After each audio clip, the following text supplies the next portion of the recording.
deterioration, and it is bad leadership.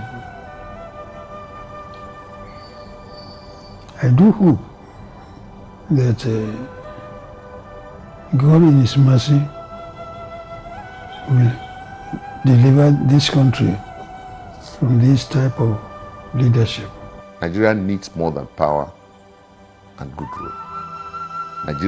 Nigerians need to live like human beings. Nigeria will no longer be looked at as the giant with clay feet. No, we will be looked at as the true giant.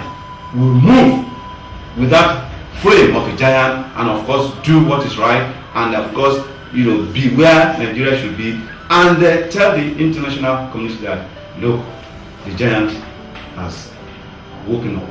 These are the things that you put together. Now, I told you about the aesthetics. Is that what people will eat? Now, plants are, boreholes were dug for plants, but where people are living, they don't have water. Then, street lights were powered by generators. The places where people are living are in perpetual darkness. Didn't you see all this? We will require to have a kind of synchronic approach to this fight against corruption. And the impunity that we are talking about, if Mr. President is going to get it and he's going to make a sentence about it, he must make sure that everybody, every functionary of government have the same mindset with him.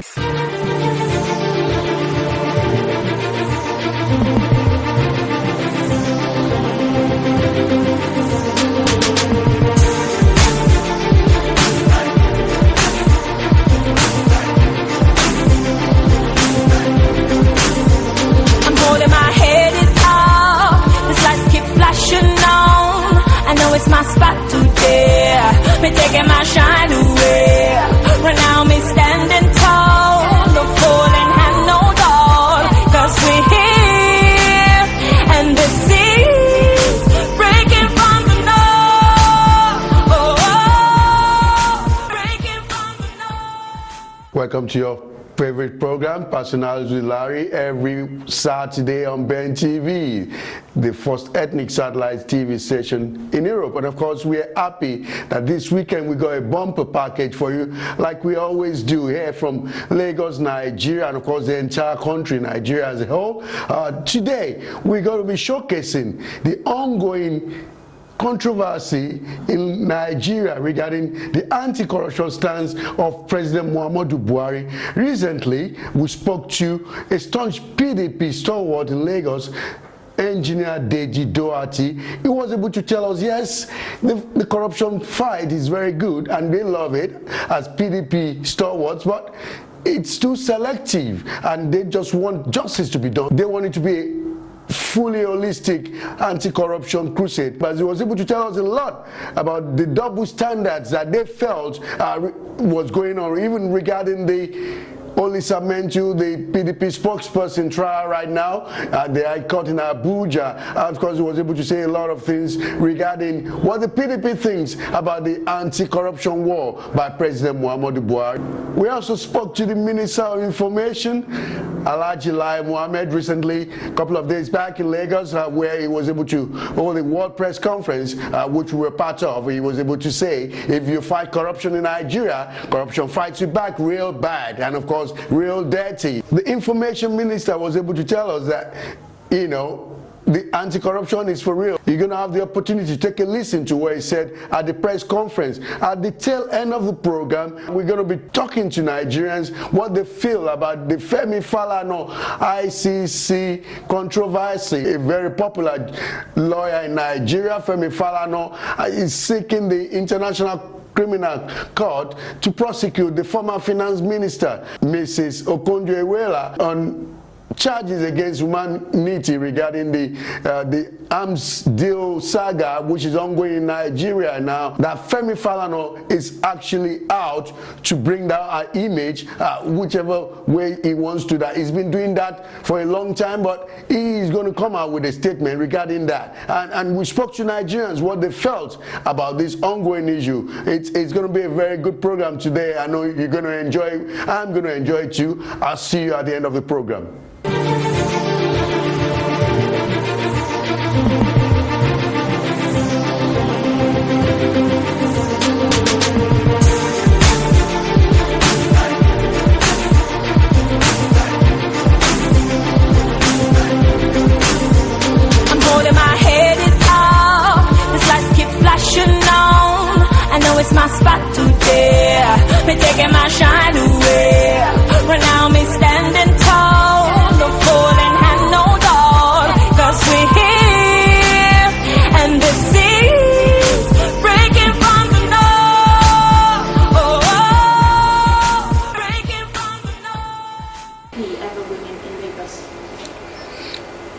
prospects on PDP, it's quite very early to discuss prospects of PDP winning in Lagos. I think we have put up a very good fight in the last election.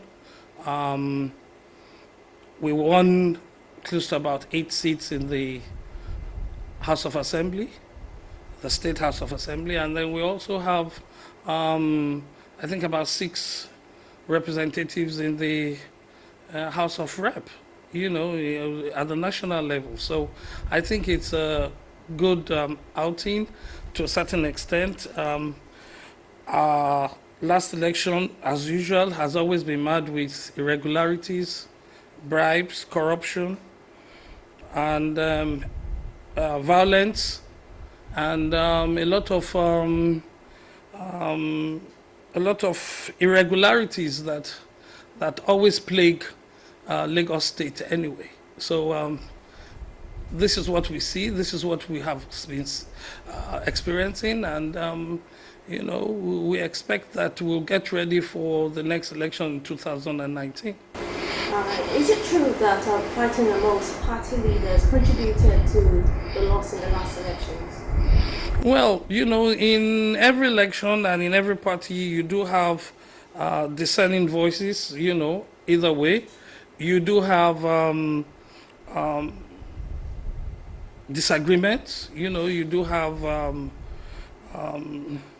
misunderstandings, you understand? So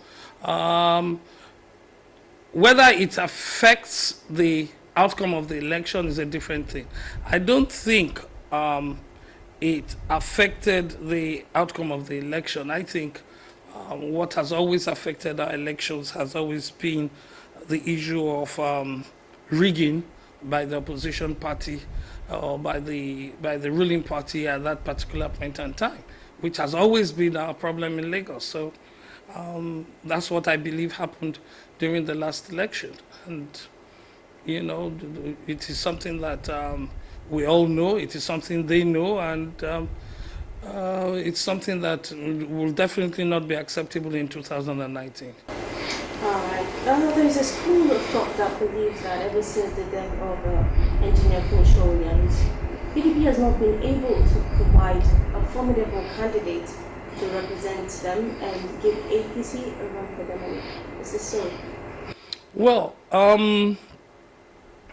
I won't sit here and tell you that it hasn't been correct. You understand, there's an element of truth in it, because those kind of things are usually based on the kind of leadership that emerge, or the kind of leadership that steers the party at any particular point in time. Your observation is very correct. It's at least 80–90% correct that has been part of the reasons for our failure at the polls, and it is something that I believe the leaders of the party need to address. All right. Now, what does Olisabitu's arrest portend to the party? Well, you see, the issue of Olisabitu comes under the anti-graft, supposedly anti-graft. You understand? For me personally, I can't talk on behalf of the party, but for me personally, I believe in anything that fights corruption, anything that concerns anti-graft, I sign to.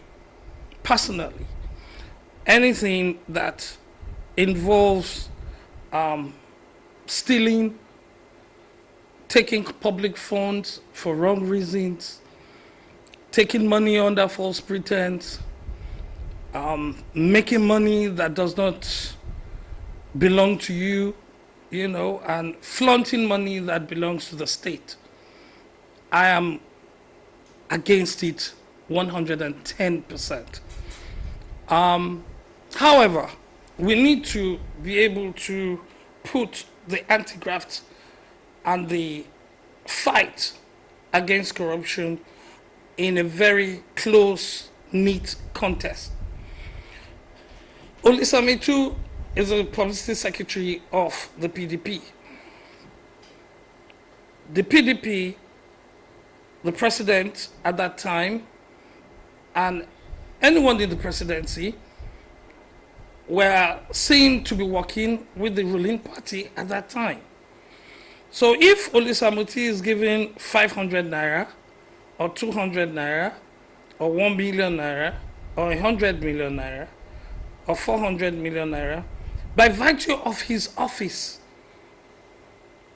he can be given monies from any sector, or anyone could even donate, any money could come to him. He doesn't need to ask where the money is coming from. It is the giver that has that issue to deal with. It's, for instance, a lot of this money you're talking about, some might have been given to church, some might have been given to mosque, some might have been given to anybody. At the end of the day, will you say no? If you and I were given such monies, would you say no, you are not taking the money? Or would you ask that, where did you get the money from?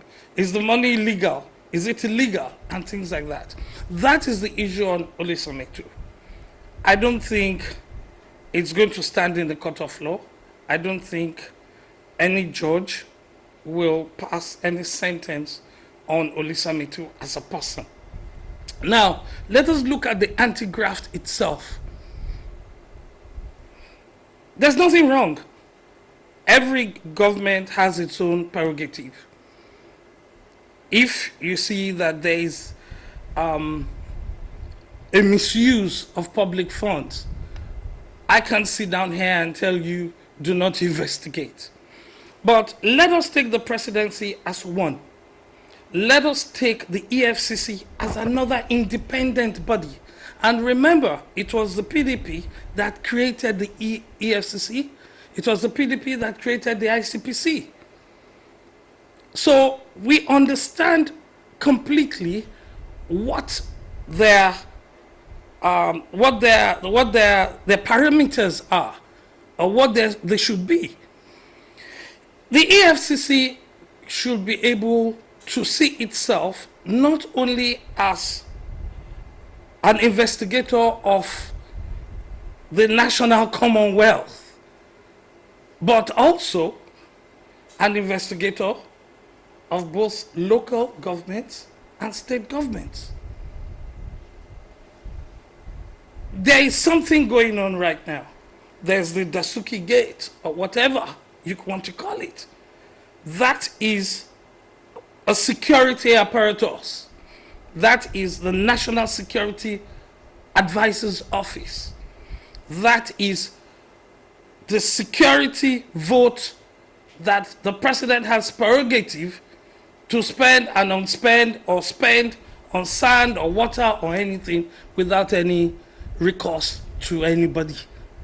That has been the norm. So you're saying when at the end, funds from the NSC, you should question it. the public funds, fine. National Security Advisors Fund is usually not probed. However, a president decides he wants to probe. There's no problem. But if you're going to probe and you have decided that transparently you want to fight anti-graft, you want to fight corruption. What I mean is this. If you're fighting anti-corruption, let us fight it totally. It has to be a total fight. Because like Wale Soyinka said, which, you know, is either here or there, is that corruption fights back. You can't fight the top of corruption and don't fight the bottom of corruption. Right from the state, there is serious corruption, and that's what has evolved over to the top. So whether it be a PDP state, or an APC state, or an ACP state or a CPC state, the EFCC will only leave a legacy, or Maku will leave a legacy of fighting this corruption totally if he starts from the bottom. Meaning, the local government chairmen, they should show where they made their money. I have been working for 30 plus years. I don't have houses like they do. I don't have a palatial house like they do.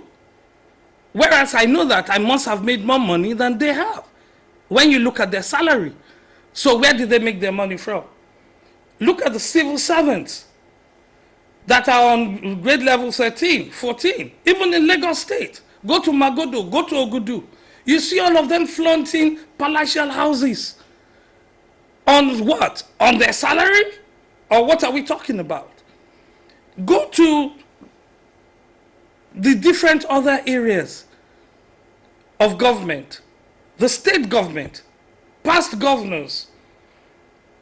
Some of them drive Rolls Royce, Bentleys and things. Was it on the salary that they got in government? You understand? So when PDP created the EFCC, it attacked starting from the root. It attacked the Iboris of this world, the Darius of this world, you know, the different Ladoja, Akala, everybody, even those that have not been convicted are still in court. You understand? So let it be total. Nobody, I'm a member of the PDP. If you've caught anybody in PDP and you are able to prove the person that the person has stolen funds, jail the person, let the person go to jail. Let us know that the person has been convicted for so reason. It's in the public domain. Let him go to jail. But you don't let that person go to jail and then let someone that has done three times as bad go scot-free. You understand? And those are the areas that we progressives in PDP want Mr. President to look at. Don't look at just the national. Don't look at just the Suki. Look, spread it, especially in all the states of the Federation. EFCC has that prerogative. It can go into any state and investigate. You don't need a petition before you go into a state to investigate what is happening there. At the end of the day, you have a duty to the people. And that duty is to make sure that the hard-earned taxpayers' money is spent in the right direction. Still on Onisame, so he's been detained without being charged to court. And that is a very strong one if you ask me. Now, what is the party doing to tackle this? Well, I'm not the party, for one thing, you know. I'm sure the party is taking its own steps. But you see, it's funny you're asking this because we're all Nigerians and we know if Olisamitu has been picked up, everybody knows the truth. Everybody knows why he has been picked up. He's a very vocal person. He has been saying a lot of things against the president and the presidency, which was said against 1 million times, was said against Jonathan when he was there. But at the end of the day, let who is clean cast the first stone. They are casting the stone now. You understand? But you see, things evolve. And your actions today gives birth to reactions of tomorrow. With everything that they are doing now, you know, by the grace of God, PDP comes back in 2019. Then what would PDP in government start doing. They start chasing Maku, they start chasing Daura, they start chasing the former president, if he becomes the former president then they start chasing the leaders of APC. You know, you see, a lot of things, the political environment is just too tense. It's too tense. There's hatred all over the whole air. There's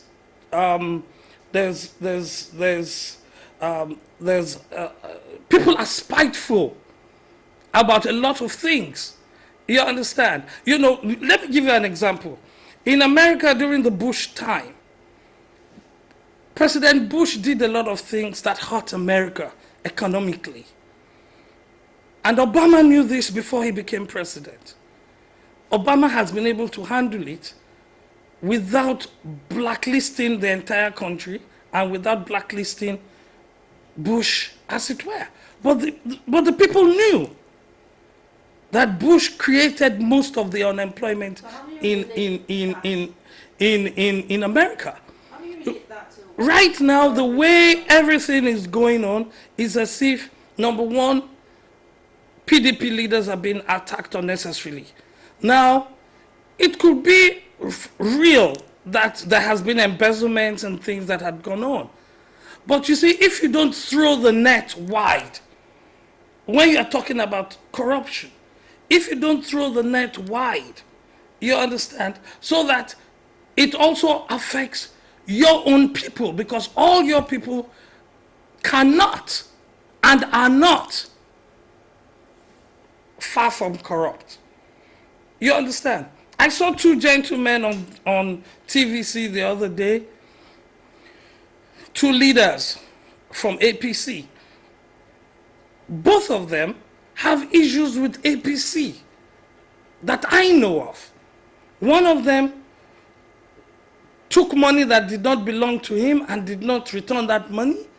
The other one was a chairman of the APC in one of our states who was asked to probably vacate his position because of the because he did not do some certain things during the last election.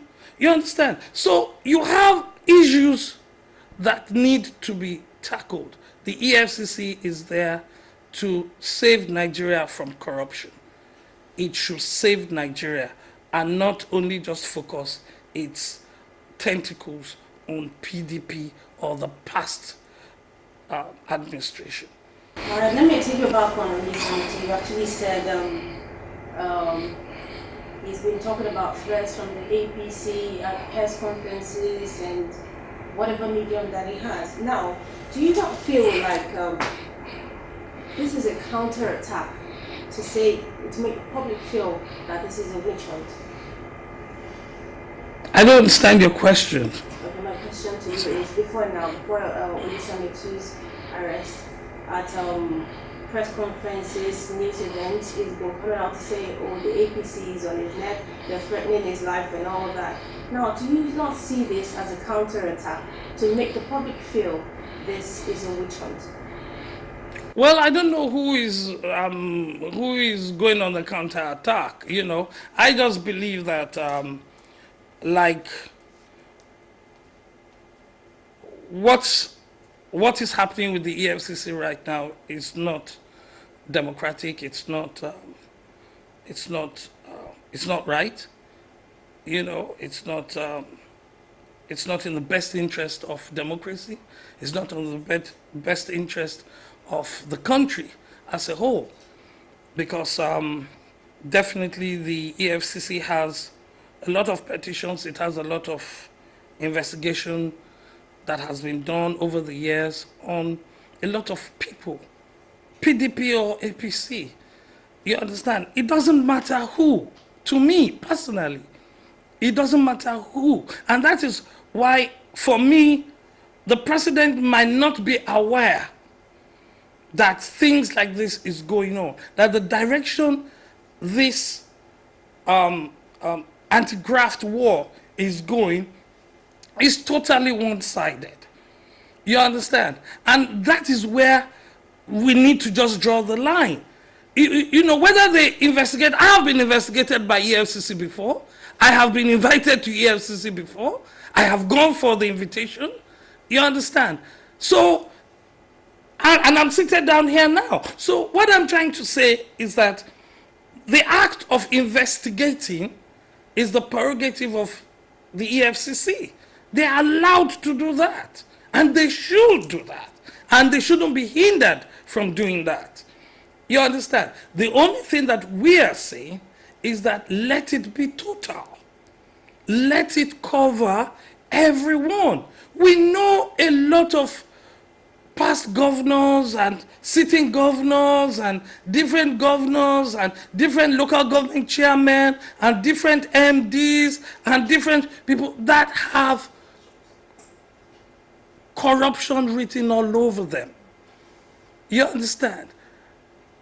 EFCC should make its anti-corruption war total.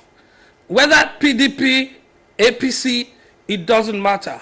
The most important thing is that let it be total. Let Nigerians see that it is transparent in its dealings. That is all.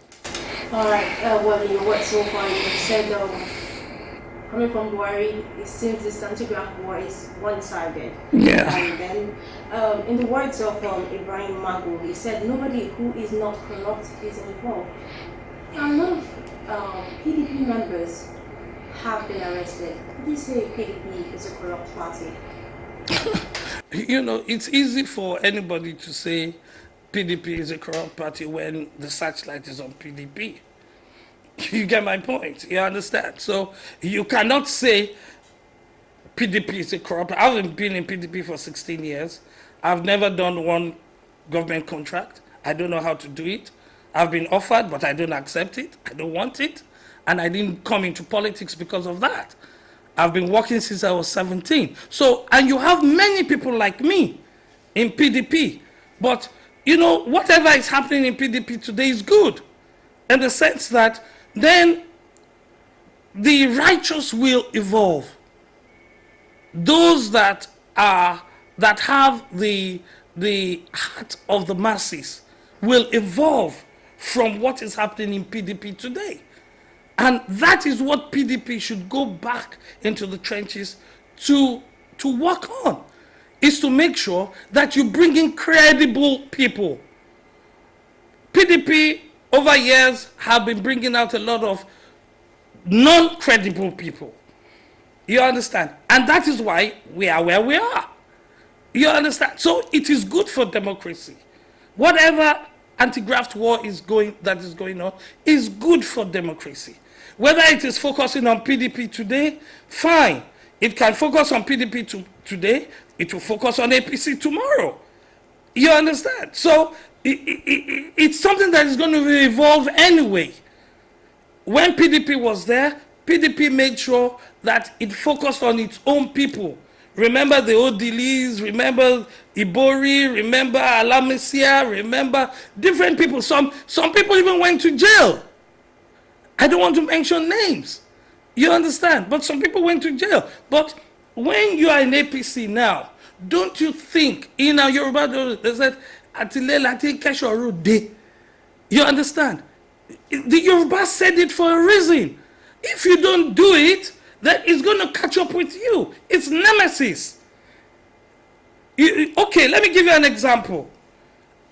I become president tomorrow, and I get Buhari on something.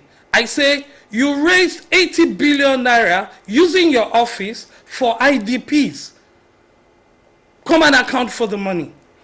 80 billion naira was raised in one day for IDPs. And I want to know those that raised that money. I want to know where they got the money from.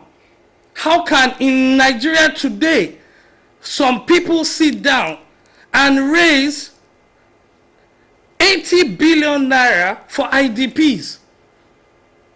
Madam, I went to school. My parents spent money to send me to school. I'm not stupid, and I'm sure Nigerians are not stupid. At the end of the day, I ask you, those people that gave that money, did you ask them where they got the money from? We started a war. Do you understand? So at the end of the day, you can be smart. Atile, nothing Keshorode. From home is where you start your war before going outside, so that people will say, you've already caught the thieves in your house, and then you are catching the thieves outside. Everybody will clap for you. And that is the whole thing. For instance, I don't care who they carry. If they found your hand in the till, and you're able to prove yourself not to have taken money that doesn't belong to you, it's fine. If they find out that you've taken money that doesn't belong to you, then you go for it. You understand? That is how it's supposed to work. Alright, now my next question to you is a lot of people believe that your party actually lacks the ability to manage internal crisis. Do you see your party bouncing back into nationality? Well, if you ask me this question in a couple of months' time, I'll have an answer for you. But if you ask me this question today, I think right now, to be quite honest and candid with you, the party is still in a bit of disarray in terms of losing the election and then coming in, settling down. While trying to settle down, then the anti-graft starts. You understand? It's part of the ruling party trying to destabilize the party. But I believe that, like I said, the events that are happening is what PDP should look into and make sure that they raise the bar. You understand? Bring up those that are not corrupt, bring up those that have integrity, that have honor. And also, that does not mean that those that are there now don't have that. You understand? Those that scale through this period should also be elevated and put to manage things in the party. And once we're able to manage things in the party, I'm sure that things will go on well, because we're the strongest opposition in the country today. And it will be to the disadvantage of Nigerians, it will be to the disadvantage of the whole country if the presidency tries to use its muscle to kill opposition. It will not just go down with democratic setting in this country. And I'm sure that is not what the president wants to do. Thank you very much. You're welcome.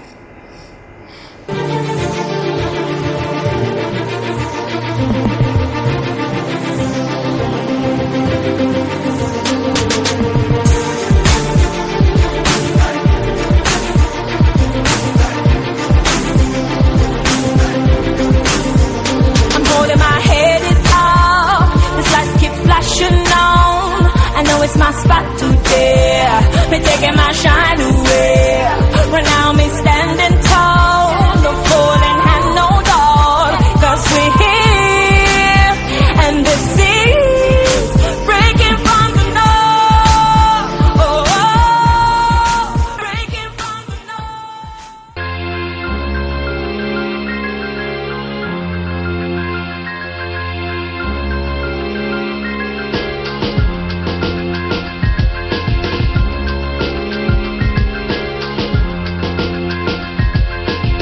The federal government has hailed the global endorsement of its anti-corruption fight, calling it an incentive to continue apace with the battle that must be won for the nation to achieve sustainable growth and development. The Minister of Information and Culture, Alhaji Lai Muhammed, said the acknowledgement of the determined efforts by the administration of President Muhammadu Buhari by the U.S. Secretary of State, Mr. John Kerry, at the World Economic Forum annual meeting in Davos, Switzerland, would not have come at a better time. He revealed this during a meeting with news and political editors in Lagos. Among other things discussed, the minister announced that it would soon kickstart a series of town hall meetings across the country to take the sensitization campaign, which he launched in Abuja last Monday, directly to Nigerians, in addition to using the National Orientation Agency and the relevant units of the Ministry of Information and Culture to reach every part of the country. We are also using this platform to seek your cooperation with us to ensure the success of the various campaigns that we have launched or are planning to launch. The National Security Awareness Campaign, aimed at rallying the support of Nigerians for the war on terror, is ongoing. Of course, you are aware that the National Sensitization Campaign Against Corruption was formally launched in Abuja on Monday, with a view to rally Nigerians against the cankerworm of corruption, which has eaten deep into the fabric and body of our society. We're also preparing to launch a national reorientation campaign, which is tagged Change Begins With Me, to achieve a paradigm shift in the way we do things and inculcate discipline into our lives. I do know that these topics have come up for discussion in your various shows, and I commend you for that. Finally, we urge you to be more circumspect in the choice of the people you bring to your talk shows or interviews. Since you help shape opinions through your shows, it is important that you do not give unnecessary exposure to those who would rather destroy than build. This is not to say you should shut out those who are critical of government. Far from that. Criticism, especially constructive criticism, is healthy for any democracy, and we welcome it. Alhaji Muhammed said corruption was responsible for the endemic poverty in the country today, noting that whereas Nigeria's national budget was increased from over 900 billion naira in 1999 to over 6 trillion naira in 2016, poverty has also increased almost by the same proportion. It is not an accident that whereas our national budget has grown from just over 900 billion naira in 1999 to over 6 trillion in 2016, poverty has also grown almost in direct proportion. The simple reason is that appropriated funds have ended up in the pockets of a few people. Our disclosure on Monday that 55 people stole 1.34 trillion naira of public funds between 2006 and 2013 have elicited strong reactions. But these figures are real, and those involved know themselves. They know themselves even if some of them have chosen to play to the gallery. The details, including the names of those involved, the courts where they are charged, the prosecutors, the specific charges, are all in the public domain.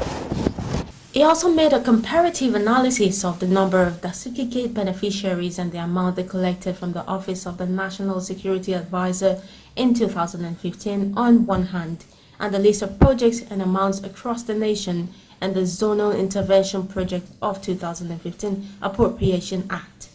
Whereas the sum of 51.829 billion naira was appropriated for 1,278 projects in the Zonal Intervention Project for 2015, a total of 21 individuals and companies benefited from the Dasuki Gate to the tune of 54.659 billion naira. The implication is that the amount received by 21 individuals and companies is more than the 2015 Zonal Intervention Project budget by 2.829 billion naira. A comparative analysis of the number of Dasuki Gate beneficiaries and amount they collected from the Office of the then National Security Advisor in 2015 on the one hand, and the list of projects and amounts across the nation in the Zonal Intervention Project of the 2015 Appropriation Act.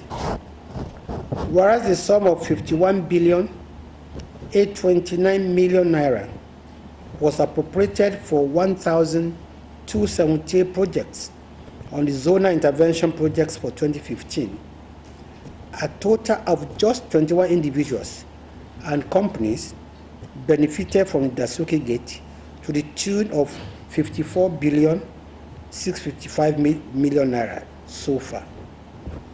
The implication, therefore, is that The amount received by 21 individuals and companies is more than the 2015 zonal intervention project budget by 2.8 billion naira.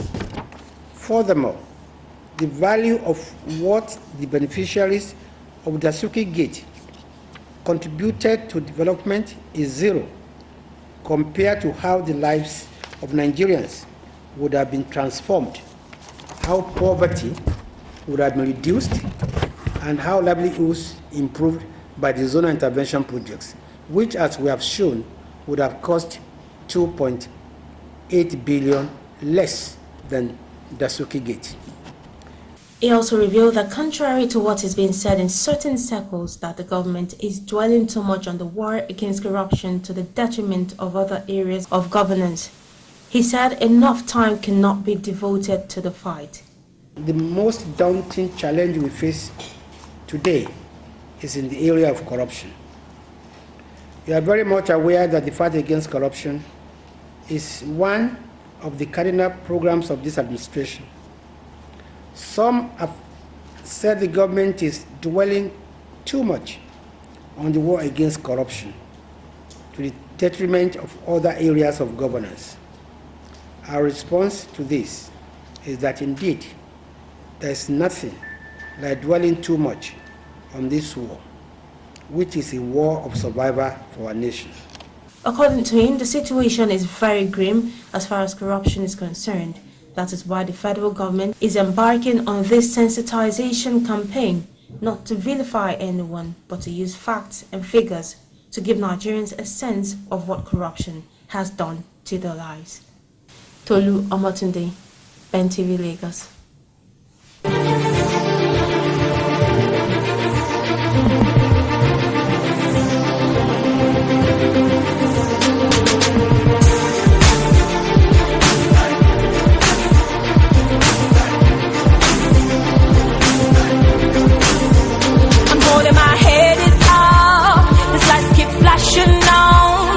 It's my spot today. Me taking my shine away. Right now me standing tall. No falling hand, no door. 'Cause we're here. And the seas breaking from the north. Oh, oh, breaking from the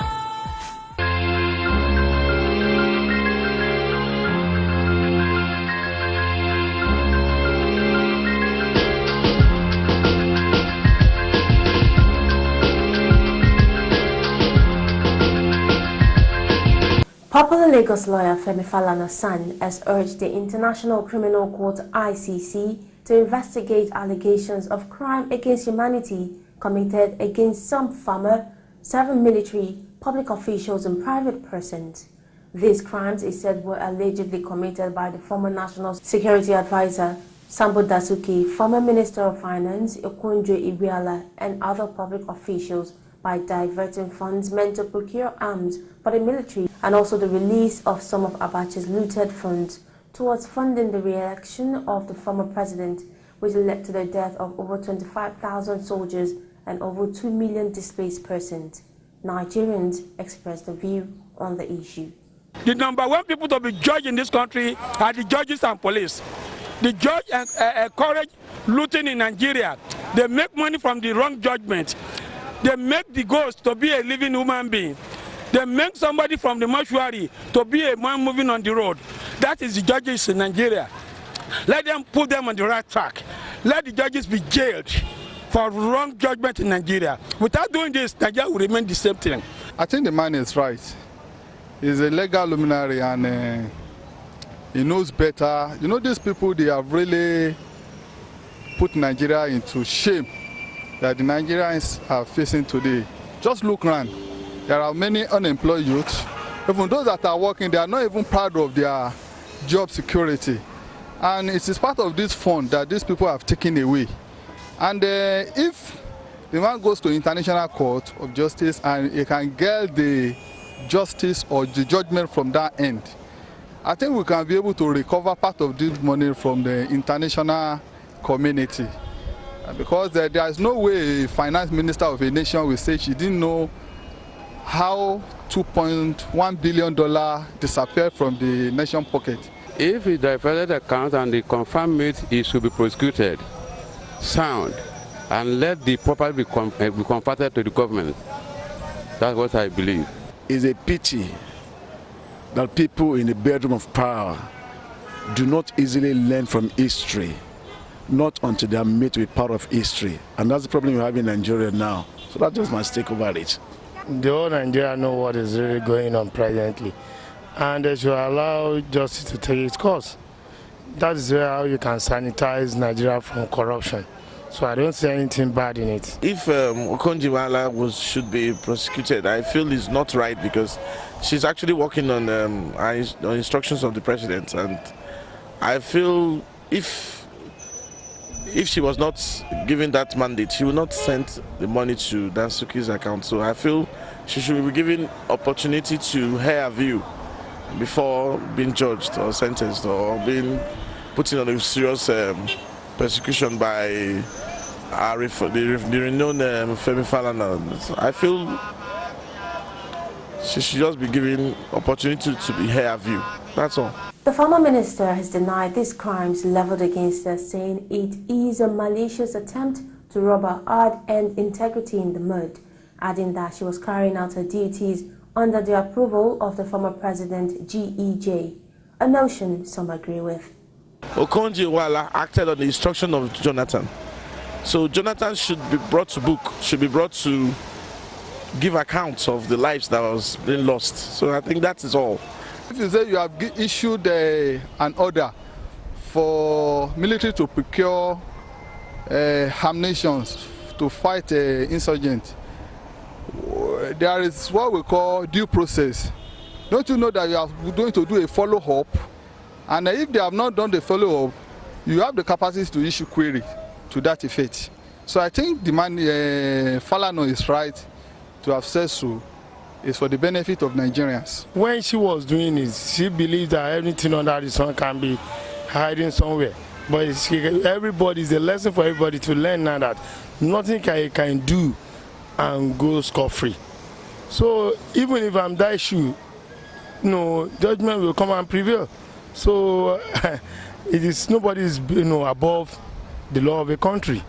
We have to ensure things are paced at the right level in legal action in Nigeria. And you put the right peg in the right hole. We are starting a journey of 1,000 kilometers with a step now.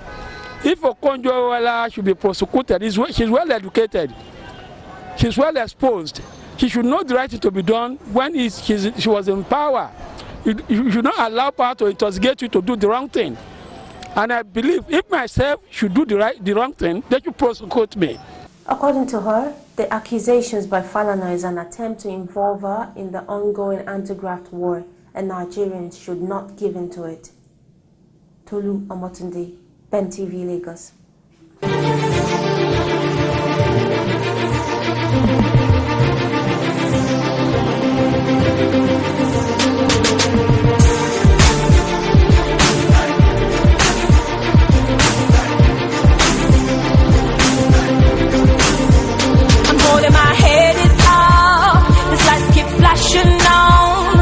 It's my spot today.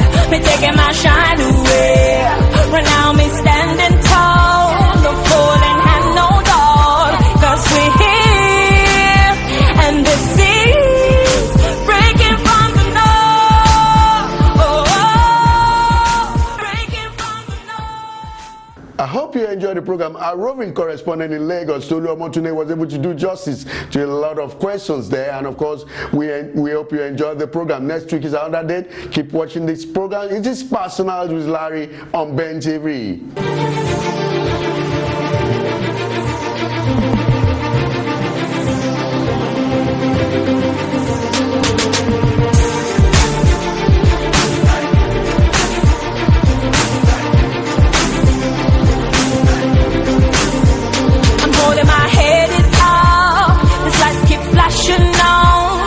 It's my spot today.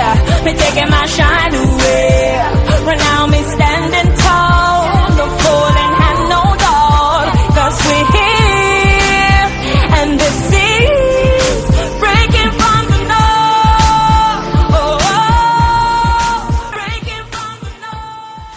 there has been a deterioration, and it is bad leadership. I do hope that God in His mercy will deliver this country from this type of leadership. Nigeria needs more than power and good rule.